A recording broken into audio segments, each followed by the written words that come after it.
Hello friends, मेरा नाम अजीत प्रताप सिंह है। स्वागत है आपका नए वीडियो में। फर्स्ट क्वेश्चन से स्टार्ट करते हैं। क्या लिखा है? जिसमें अम्ल एवं क्षार की अभिक्रिया के परिणाम स्वरूप लवण तथा जल बनते हैं उसे कहा जाता है। तो इस टाइप की अभिक्रिया को बोलते हैं जिसमें अम्ल और क्षार मिलकर लवण तथा जल का फॉर्मेशन करता है। इसे बोलते हैं उदासीनीकरण अभिक्रिया। क्या बोलते हैं? उदासीनीकरण अभिक्रिया। एक एग्जाम्पल से समझेंगे, जैसे HCl। HCl क्या है? एक एसिड है। और NaOH ये क्या है? एक बेस है। इससे मिलकर NaCl बनता है, जिसको हम लोग कॉमन सॉल्ट बोलते हैं। एक हो गया कॉमन सॉल्ट, और वाटर का फॉर्मेशन होता है। इसका मतलब ये हुआ कि उदासीनीकरण अभिक्रिया में एसिड और बेस मिलकर सॉल्ट और वाटर का निर्माण करते हैं। क्या करते हैं? सॉल्ट और वाटर का निर्माण करते हैं। संयोजन अभिक्रिया में दो या दो से अधिक पदार्थ मिलकर एक तीसरे पदार्थ का निर्माण करते हैं, उसको हम लोग संयोजन अभिक्रिया बोलते हैं। ओके। और उसके बाद है विस्थापन अभिक्रिया या फिर डिस्प्लेसमेंट रिएक्शन। इसका एग्जाम्पल देख लो, जैसे Fe+CuSO4, जब ये दोनों रिएक्शन करेगा तो रिएक्शन करके बनेगा Cu+FeSO4। यहाँ पे नोटिस करने वाली बात यहाँ पे ये है कि ये जो कंपाउंड आपको दिख रहा है CuSO4, इसमें SO4 कॉपर के साथ जुड़ा हुआ था। तो डिस्प्लेसमेंट रिएक्शन में फेरस जो है SO4 के साथ फेरस ऐड हो गया। इसका मतलब कॉपर को ये डिस्प्लेस कर दिया।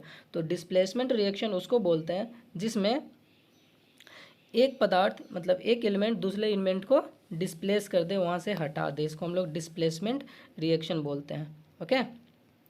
हाँ, इसका एग्जांपल देख लीजिए। उदासीनीकरण अभिक्रिया का मैंने यहाँ पे फोटो लगाया। देखिए, एसिड और बेस मिलकर सॉल्ट और वाटर का फॉर्मेशन कर रहा है। यहाँ पे देखो, एसिड और बेस मिलकर सॉल्ट और वाटर का फॉर्मेशन कर रहे हैं। आगे बढ़ते हैं। क्या लिखा है? निम्नलिखित में से कौन सा पहला मौर्य शासक था जिसने शिलालेखों के माध्यम से लोगों तक अपना संदेश फैलाने का प्रयास किया? तो इसका आंसर तो बहुत सिंपल है। वो मौर्य शासक कौन थे? अशोक थे, जिन्होंने शिलालेखों के माध्यम से, पिल्लर के माध्यम से अपना संदेश पहुंचाने का प्रयास किया। एक बात और यहाँ पे याद रखना है आपको कि अशोक के ज़्यादातर शिलालेख प्राकृतिक और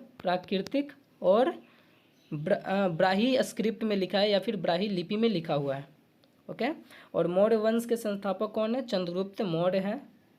चंद्रगुप्त मौर्य है मौर्य वंश के संस्थापक। बिंदुसार कौन है? बिंदुसार चंद्रगुप्त मौर्य के बेटे हैं और अशोक के क्या है?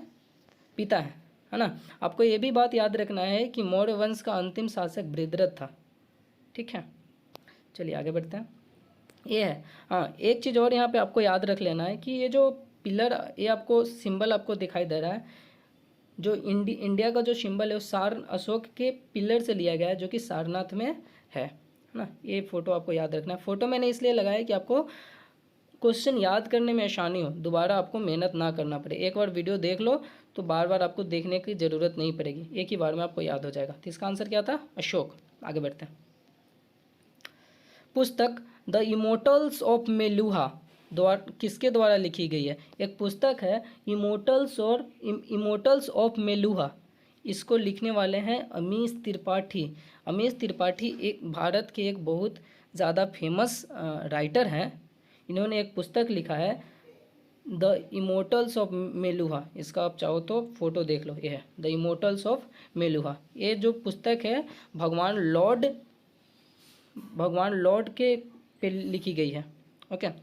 अमीश त्रिपाठी के बारे में कुछ और बात याद रख लीजिए। इनका जो दूसरी पुस्तक थी, उस पुस्तक का नाम है the secret of Nagas. Actually ये ज़्यादातर पुस्तक जो लिखते हैं ना, भगवान शिव से रिलेटेड लिखते हैं। ओके। उसके बाद आपको याद रखना है यहाँ पे अरविंद अडिगा की एक फेमस पुस्तक है, आई होप कि आप लोगों को पता होगा, द वाइट टाइगर। क्या नाम है इसका? The white tiger. Arvind Adiga की पुस्तक है। ये बहुत फेमस पुस्तक है, ये भी एग्जाम में पूछी जाती है। अरविंद अडिगा की पुस्तक तो यहाँ पे हम लोगों ने क्या सीखा? द इमोर्टल्स ऑफ मेलुहा पुस्तक के लेखक कौन है? अमीश त्रिपाठी। और द वाइट टाइगर पुस्तक के लेखक है अरविंद अडिगा। आगे बढ़ते हैं। बेदी नखलम उत्सव मुख्य रूप से किस राज्य में मनाया जाता है? बेदी नखलम उत्सव मुख्य रूप से किस राज्य में मनाया जाता है? तो इसका आंसर है बेदी नखलम मेघालय में मनाया जाता है। कहाँ मनाया जाता है? मेघालय में बेदी नखलम मनाया जाता है। इसका फ़ोटो आप देख लो, ये बेदी नखलम का फ़ोटो है जो कि मेघालय में मनाया जाता है। बेदी नखलम से आपको याद रखना है, बेदी नखलम शब्द का मतलब होता है दुष्ट आत्मा, महामारी, राक्षसों को भगाने का त्यौहार है बेदी नखलम। ओके, उसके बाद आपको यहाँ पे एक चीज़ और याद रखना है, पश्चिम बंगाल का एक फेमस त्यौहार है जिसको हम लोग बोलते हैं पोइला वैसाखी। क्या बोलते हैं? पोइला वैसाखी या फिर पोइला वैशाख। उत्तर प्रदेश में आपको पता ही है, उत्तर प्रदेश में कथक मनाया जाता है। उत्तर प्रदेश में कथक होता है, ठीक है। उत्तर प्रदेश का क्लासिकल डांस क्या है? कथक है, ये आपको पता ही है। तो इसका आंसर हो जाएगा मेघालय। इसका आंसर क्या है? मेघालय। बेदी नखलम का आंसर मेघालय। ओके, हाँ। झारखंड में सरहुल त्यौहार मनाया जाता है, ये बात आपको पता ही है। आगे बढ़ते हैं। क्या लिखा है? भारत को अपना केंद्रीय बैंक कब मिला? मतलब भारत का जो फर्स्ट केंद्रीय बैंक है जिसको हम लोग आरबीआई बोलते हैं, आरबीआई का राष्ट्रीयकरण आपको याद रखना है 1949 में हुआ। कब हुआ है? 1949 में आरबीआई का राष्ट्रीयकरण हुआ है। आरबीआई मतलब reserve bank of India. Okay, तो भारत का अपना पहला बैंक मिला जिसे आपको याद रखना है। ऑलराइट, हाँ, भारत का अपना पहला बैंक 1935 में आरबीआई मिला। कब मिला? 1935 में। ओके, तो इसका आंसर 1935 हो गया। आगे बढ़ते हैं। निम्नलिखित में से कौन सा रेशेदार फसल फाइबर क्रॉप्स का उदाहरण है? तो इसका आंसर क्या हो जाएगा? भांग। भांग जो है फाइबर क्रॉप्स का उदाहरण है। आम, कॉफ़ी, रबर। आपको बताना है कि रबर सबसे ज़्यादा किस राज्य में होता है, तो इसका आंसर होता है कर्नाटका। इंडिया में रबर सबसे ज़्यादा कर्नाटका में होता है। आम की कुछ किस्में होती हैं, जैसे मालदा आम, लांगड़ा आम, है ना, ये सब आम की कुछ किस्में हैं। आगे बढ़ते हैं। मेहरुनिसा ने सम्राट जहांगीर से किस वर्ष शादी की? मेहरुनिसा सम्राट जहांगीर से किस वर्ष शादी की? तो इसका आंसर है 1611 ईस्वी में मेहरुनिसा ने सम्राट जहांगीर से शादी की है। आपको जहांगीर के बारे में एक बात और याद रखना है, जहांगीर जब गद्दी पे बैठता है तो गाजी की उपाधि के साथ गद्दी पर बैठता है। कौन सा उपाधि? गाजी की उपाधि के साथ गद्दी पर बैठता है। मेहरुनिसा के बारे में एक बात और याद आपको रखना है, इनका जन्म 1577 ईस्वी में हुआ था। कब हुआ था? 1577 ईस्वी में मेहरुनिसा का जन्म हुआ था कंधार में। कहाँ पे? कंधार में 1577 ईस्वी में मेहरुनिसा का जन्म हुआ था, ठीक है। और कुछ बात, हाँ, ये देखिए मेहरुनिसा का मैंने यहाँ पे फ़ोटो लगाया जिससे आपको याद करने में आसान हो। मेहरुनिसा का फ़ोटो देख लो, इसका पीडीएफ भी आपको मिल जाएगा। तो 1611 ईस्वी में हो गया। हाँ, एक बात और यहाँ पे आपको याद रखना है। क्या याद रखना है? उस चीज़ को समझ लो आप, कि मुग़ल वंश, जो मुग़ल वंश है उसके संस्थापक कौन से हैं? सबसे पहले तो बाबर हो गया, सबसे पहले बाबर। उसके बाद कौन आता है? बाबर के बाद आता है हुमायूं। हुमायूं के बाद कौन आता है? हुमायूं के बाद आता है अकबर। अकबर के बाद कौन आता है? जहांगीर। जहांगीर के बाद आता है शाहजहाँ। उसके बाद आता है औरंगजेब। कौन आता है? औरंगजेब। तो ये बात को भी आपको याद रखना है। मुग़ल वंश के संस्थापक बाबर है, उसके बाद हुमायूं, उसके बाद अकबर, उसके बाद जहांगीर, जहांगीर के बाद शाहजहाँ, शाहजहाँ के बाद औरंगजेब। आगे बढ़ते हैं। ये मेहरुनिसा का फ़ोटो है। मेहरुनिसा को नूरजहाँ भी बोलते हैं, इस बात को अब भी आपको याद रखना है। श्याम बेरी बेरी से पीड़ित है, ऐसा इसलिए है क्योंकि उसके शरीर में कौन से विटामिन की कमी है? तो उसके शरीर में विटामिन बी की कमी है। हाँ, विटामिन बी की कमी, मतलब विटामिन बी की कमी से बेरी बेरी होता है। यह आसान सा क्वेश्चन है। उसके बाद याद रखना है विटामिन ए की कमी से रोतौंधी रोग होता है, तो पता ही होगा रोतौंधी रोग होता है। विटामिन सी की कमी से स्कर्वी रोग होता है ना, ये बात भी आपको याद रखना है। हाँ, ये देखिए मैंने यहाँ पे फोटो लगाया कि vitamin sources of vitamin B complex की क्या क्या खाओगे तो आपको विटामिन बी मिलेगा। तो सबसे पहले ओट्स है, स्पिनच है, नट्स है ना, ओके, एग्स है, फिश है, ये सब, चिकन है, ये सब खाने से आपको विटामिन बी मिलेगा, ठीक। ऑलराइट, आगे बढ़ते हैं। आगे क्या लिखा है? उस्ताद जाकिर हुसैन निम्नलिखित में से किस वाद्य यंत्र से संबंधित है? तो उस्ताद जाकिर हुसैन निम्नलिखित में से किस वाद्य यंत्र से संबंधित है? तो ये तबला वादक है। उस्ताद जाकिर हुसैन के बारे में आपको याद रखना है कि जाकिर हुसैन तबला वादक अल्लाह रखा के सबसे बड़े बेटे हैं। अल्लाह रखा, ये भी आपको याद रखना है कि अल्लाह रखा खान भी तबला वादक और बहुत बड़े तबला वादक हैं। तो जाकिर हुसैन अल्लाह रखा खां के सबसे बड़े बेटे हैं। जाकिर हुसैन को 1988 में, कब? 1988 में पद्मश्री अवार्ड मिला। कब मिला है? 1988 में पद्मश्री अवार्ड मिलता है। 1988 में पद्मश्री अवार्ड मिलता है और 2002 में पद्म भूषण मिलता है। 2002 में पद्म भूषण से इनको नवाजा जाता है, उस्ताद जाकिर हुसैन को। ओके, आगे बढ़ते हैं। ये देखिए उस्ताद जाकिर हुसैन का यहाँ पे फोटो है, ये बहुत बड़े तबला वादक है। आगे 2011 की जनगणना के अनुसार भारत के निम्नलिखित में से किस राज्य का लिंगानुपात सबसे अधिक है? तो आपको याद रखना है केरल राज्य का लिंगानुपात सबसे अधिक है। कितना लिंगानुपात है? 1084 लिंगानुपात है। सबसे कम लिंगानुपात किसका है? हरियाणा का। सबसे कम लिंगानुपात किसका है? हरियाणा का। ये बात भी आपको याद रखना है। सबसे कम साक्षरता कहाँ पे? बिहार में। सबसे कम साक्षरता कहाँ पे है? बिहार में है। इस बात को भी याद रखना है। सबसे ज़्यादा साक्षरता केरला में। ओके, आगे बढ़ते हैं। उत्तर प्रदेश में जमींदारी व्यवस्था को किस स्वतंत्रता सेनानी ने समाप्त किया तथा उन्हें 1955 में गृह मंत्री के रूप में मनोनीत किया गया? तो इसका आंसर है गोविंद बल्लभ पंत। क्या आंसर है? गोविंद बल्लभ पंत।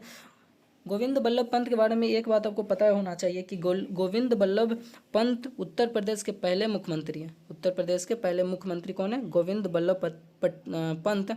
और 1957 में, कब? 1957 में इनको भारत रत्न दिया जाता है। 1957 में इनको भारत रत्न दिया जाता है। किन्हें? गोविंद बल्लभ पंत को। तो गोविंद बल्लभ पंत से हम लोगों ने क्या याद किया कि गोविंद बल्लभ पंत जो कि उत्तर प्रदेश के प्रथम मुख्यमंत्री हैं और इन्हें 1957 में भारत रत्न दिया गया है।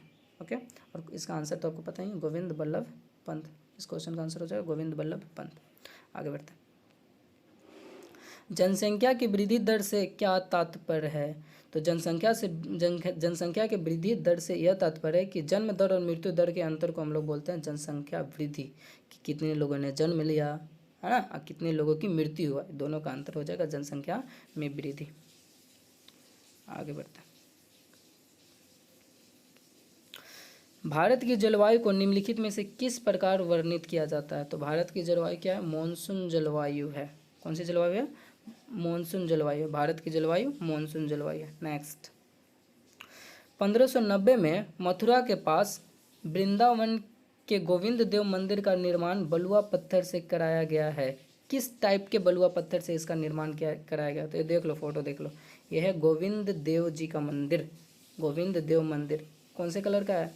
रेड कलर का है ना। तो इसका आंसर क्या हो जाएगा? रेड बलुआ पत्थर से बनाया गया। आंसर क्या हो जाएगा? रेड। ये मैंने यहाँ पे रेड कर दिया। ओके, गोविंद देव जी की मंदिर वृंदावन में स्थित है। कहाँ पे है? वृंदावन में स्थित है, जिसका निर्माण राजा मान सिंह ने करवाया। किन्होंने कराया? राजा मान सिंह। कब करवाया इसका भी आपको याद रखना है। राजा मान सिंह ने इसका निर्माण राजा मान सिंह ने करवाया। ओके, एक बात और यहाँ पे याद रखना है, यह भगवान श्री कृष्ण का मंदिर है। किसका? भगवान श्री कृष्ण का मंदिर है। ओके, पीले बलुआ पत्थर से आपको याद रखना है कि जैसलमेर का जैन मंदिर पीले बलुआ पत्थर का बना हुआ है। जैसलमेर का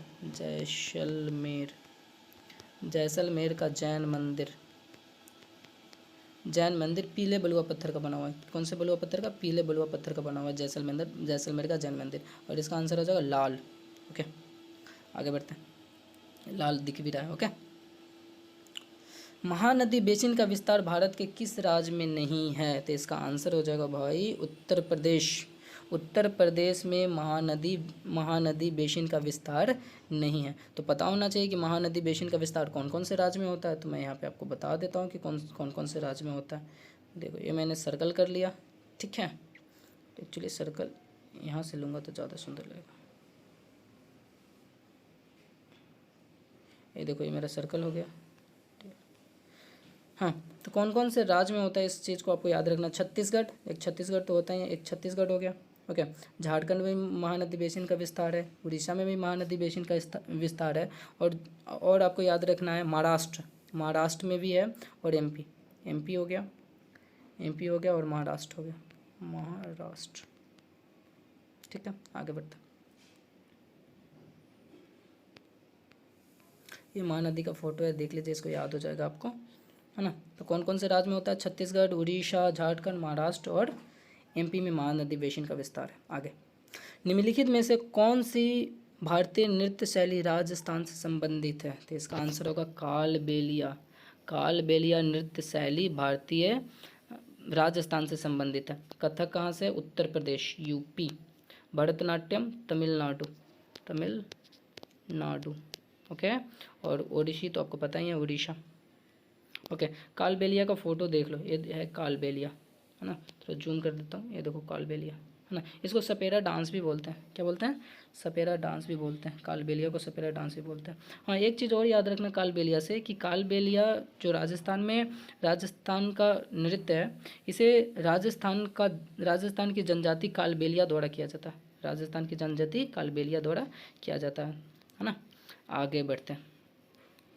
ओके, निम्नलिखित में से खाली स्थान को छोड़कर सभी भारत के स्वतंत्रता सेनानी हैं जिन्हें 23 मार्च 1931 को लाहौर संयंत्र मामले में फांसी दी गई थी। मतलब कौन वो पर्सन है जिनको लाहौर संयंत्र में 1931 में जो हुआ था, 1931 में जो जिन्हें फांसी दिया गया था, उनमें से ये नहीं है, तो महात्मा गांधी को नहीं दिया गया था। आपको पता होना चाहिए कि 23 मार्च 1931 को सुखदेव, राजगुरु और भगत सिंह को फांसी दिया गया था। किस मामले में, इन पे सैंडर्स की हत्या का मुकदमा चलाया गया था। कब, सैंडर्स की हत्या का मुकदमा चलाया गया था। यहाँ पे मैंने फ़ोटो लगा दिया, ये भगत सिंह है, ये सुखदेव हैं और ये महात्मा गांधी है। फ़ोटो से क्या होता है ना कि याद करने में थोड़ा हेल्प मिलता है ना, और टॉपिक थोड़ा इंटरेस्टिंग बनी हुई रहती है। इसको देख लीजिएगा। आगे, समीर भारत की लोकसभा का चुनाव लड़ना चाहता है, वह किस आयु में ऐसा कर सकता है। तो वह 25 वर्ष की आयु में लोकसभा का चुनाव लड़ सकता है। ओके, अभी सीटें कितनी हैं, 443 मेंबर्स सदस्य लोकसभा में होते हैं।